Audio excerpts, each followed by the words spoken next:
making a prediction, and don't doubt me one day soon. Father might tell you the good things to expect on your honeymoon. Coming up towards 10 minutes after 7 o'clock in Trinidad and Tobago. Well, the EMA, the Environmental Management Authority, they're using World Water Day, which is observed today, to highlight issues relating to water pollution as it relates to wastewater. Again, we're talking about safety of the things we consume. An article in today's UK Guardian newspaper says that 1 in 4 children will live with water scarcity by 2040. And while some may think those issues may be out of reach for the West Indies, the Caribbean Drought and Precipitation Monitoring Network has warned countries to be on the lookout for an extended drought during the dry season. So how do we better manage the water that we have and ensure that it's of the safest quality? Well, we're joined by 2 personalities who are going to give us some information from the EMA. Marcia Tinto, Senior Environmental Officer, and Vidjaya Ramkhalawan, Assistant Manager, Water and GIS. The GIS, not the Government Information Service, but Geographic Information Systems. I think I have that right. Good morning to you both. Good to have you here on the program.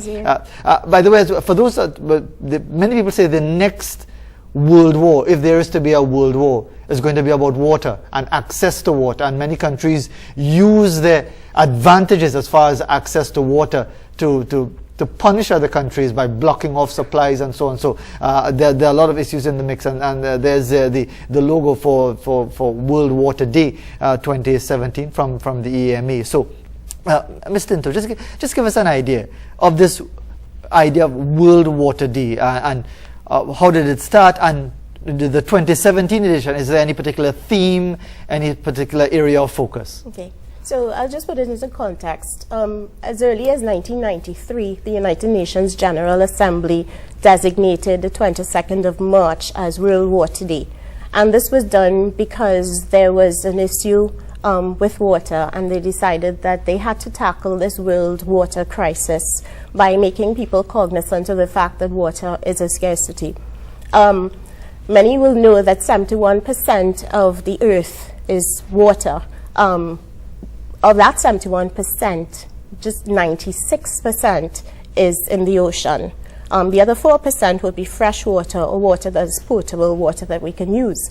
And of that 4%, you have 68% found in ice caps and glaciers, 30% of that in groundwater, and only 1.3% actually surface water. So although we think that there's a lot of water, it is definitely very scarce.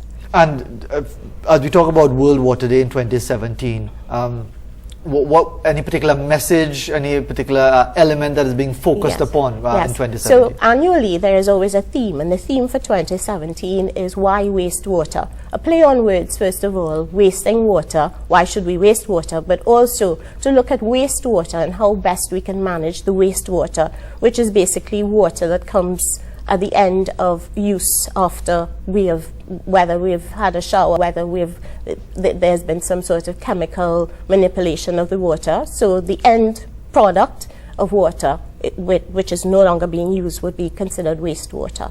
And Mr. Ramkhalawan, as far as our managing of our water resources, and especially wastewater, because the last thing you would want is for when you open your tap, you're wondering if that is proper water or wastewater coming through your taps. What perspective do you have to offer as far as the Trinidad and Tobago context about water, managing our water supplies, and with specific reference to wastewater? Okay.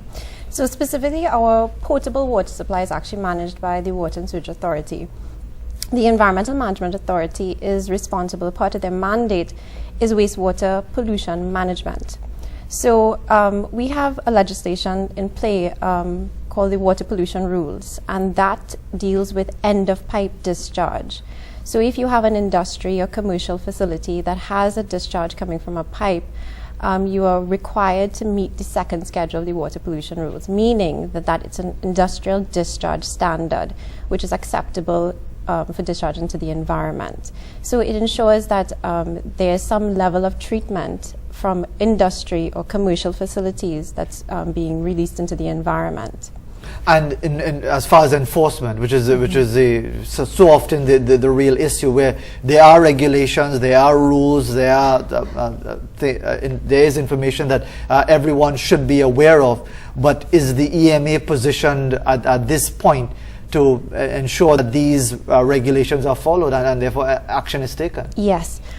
So under the legislation with the Environmental Management Act, which is our parent legislation, we do have an enforcement component. And each of the subsidiary legislations, for example, the Certificate of Environmental Clearance rules, as well as the water pollution rules, if you are issued a permit under either legislation, we do have an enforcement component. And we do have a section in the EMA, permit monitoring and compliance, that monitors those permits, and therefore, if required or necessary, would initiate enforcement action.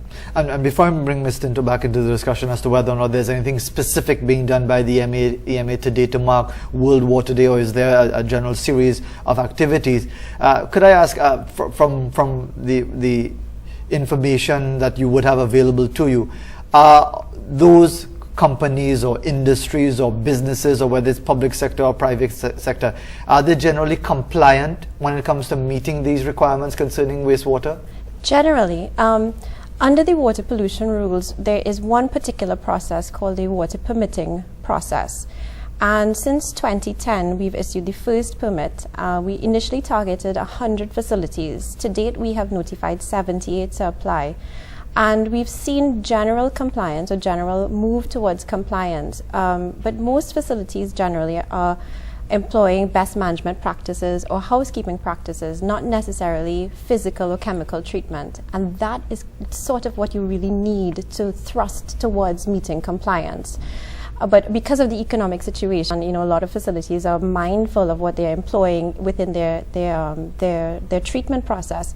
So looking at things, for example, like recycling or keeping a closed loop system, or wastewater reuse, other mechanisms that they could also employ in treating. But generally, yes, we are seeing some move towards compliance. And Ms. Tinto, as far as actually observing World Water Day, anything particularly happening as far as the EMA is concerned? Well, one of the things we're doing today, there will be a panel discussion at 5:30 this afternoon at the Arthur Lockjack Graduate School of Business, where the EMA Vidjaya actually will be involved on that panel. And the panel will be discussing the theme, which is why wastewater. We are also engaged in public consultations for the revision of the National Environmental Policy. This evening we are going to Sangre Grande, and I'd want to say that the policy is definitely considering many aspects of conservation and water management with respect to sustainable development. So discussions will be going on this afternoon, both at that panel discussion and for the public consultation. And we will focus on water management, which of course is critical. And the event this evening at the Arthur Lockjack is open to the general public? Yes, it is. And what time does it start? 5:30. It starts at 5:30. So just so we can understand that theme, why wastewater?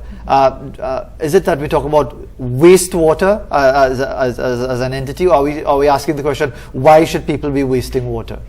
It's wastewater as a resource, actually. Right. Okay. Because today, in addition to all of the other commemorative activities, the UN is actually launching a report, and it's entitled Water, an Untapped Resource. So again, looking at alternatives into treating wastewater, not just the typical chemical treatments and discharge, but how we can use it as a resource rather than wasting it, as you rightly said, water waste. Yeah. And I know we can have so many play on the words when it comes to water and wasting and so on, but from your experience, Ms. Ramkhalawan, and you see in other countries where wastewater is being used, and there are labels, and they're all, whether it's the water plants or whatever it is, they're clear rules and regulations about and ensuring that there is no possible contamination between wastewater and potable water.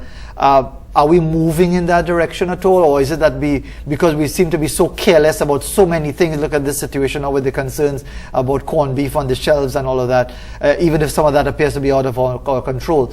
From your own experience, are we moving towards international best practice where you could actually have wastewater being used effectively without the risk of contamination of the potable water supply? Yes, I believe so.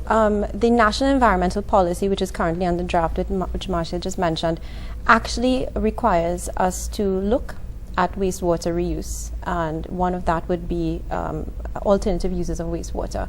The Environmental Management Act, under the water pollution rules as well, we are hoping to develop a wastewater reuse policy soon that would address that as well. And we would have to work with other entities to ensure that it is employed in the correct manner, because as you would have rightly alluded to, there are some negative connotations towards wastewater reuse, and a lot of that would have to be in the education of this issue of wastewater reuse. And I know the EMA, Ms. Tinto, as well, has been involved in educational activities as well, and the dissemination of information through social media, through opportunities like this and other media. Are you satisfied that the EMA's message, in not just in the broad sense, but in the specific sense of preserving our water resources and using them effectively and so on, as we're talking about this on World Water Day, that the message is getting across effectively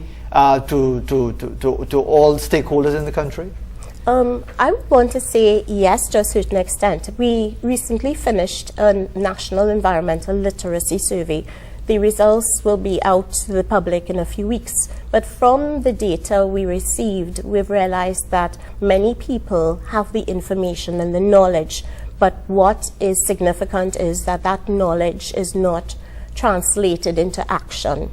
So the knowledge is there, but there needs to be a change in attitudes in order for the practice to happen. And, education is ongoing, it's constant.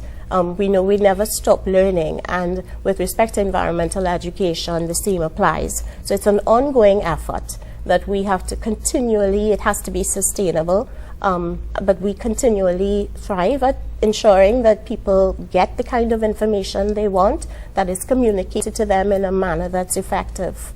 Can it be argued then, Ms. Ramkhalawan, that's where the EMA should probably also come in, that if it is that you're providing the information, we will say not acting upon it because there's no penalty, there's no consequence for not acting upon it, that there needs to be greater enforcement? Correct. And that is agreed. That is yes, it is true. Because generally for compliance, you do need to have I mean, we would all like to think that people would automatically respond for the good of themselves and the country and so on, but that is not reality. Voluntary compliance is very rare.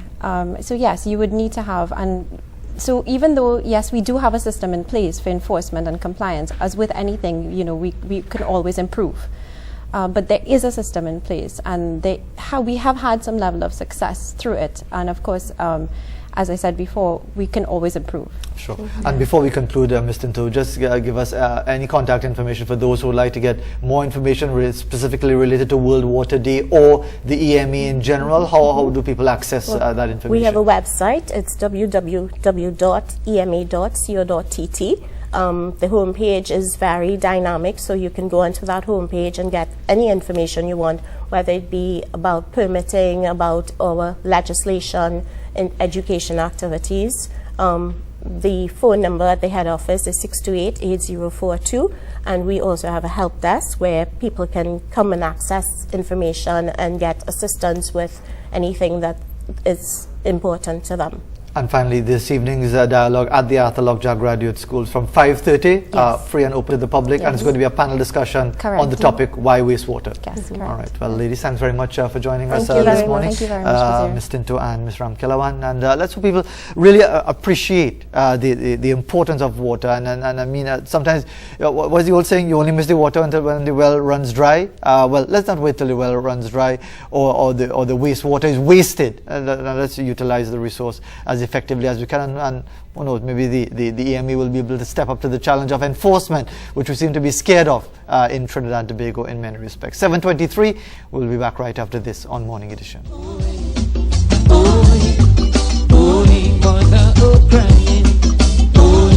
In case you don't know